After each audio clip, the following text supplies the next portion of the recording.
আমি আইছি তোমাদের এই জনগণকে এমপি বানাইছি, জনগণ বুঝি নাই তাই হয় নাই। আমি আছি, থাকবো ইনশাআল্লাহ, সামনে ভালো কিছু হবে। এইবার হয়তো জনগণ হয়তো বুঝি নাই, এই জন্য এমপি হয় নাই, সামনে ভালো কিছু হতে পারে, হতে পারে না। সেই জন্য দেখো তোমরা ইয়াং ছেলে বলে এইবার বড় হচ্ছ, যখন ভোটার আমরা তখন কিন্তু তোমাদের এই ভোটার আমি কিন্তু ওনার গাড়িতে আসতেছি।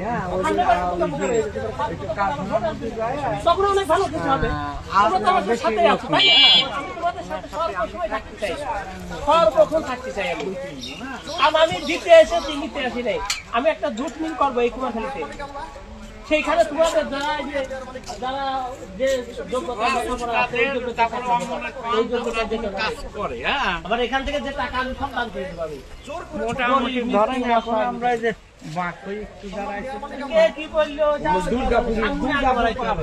আমরা হলো বীরের জাতি, মুসলমান সব চাইতে পাওয়ারফুলি এবং সৎ সততার সাথে আমরা চলবো, অন্যায় কাজ করবো না। আমরা সত্যের সাথে চলবো, অন্যায়কে রুখে দেবো।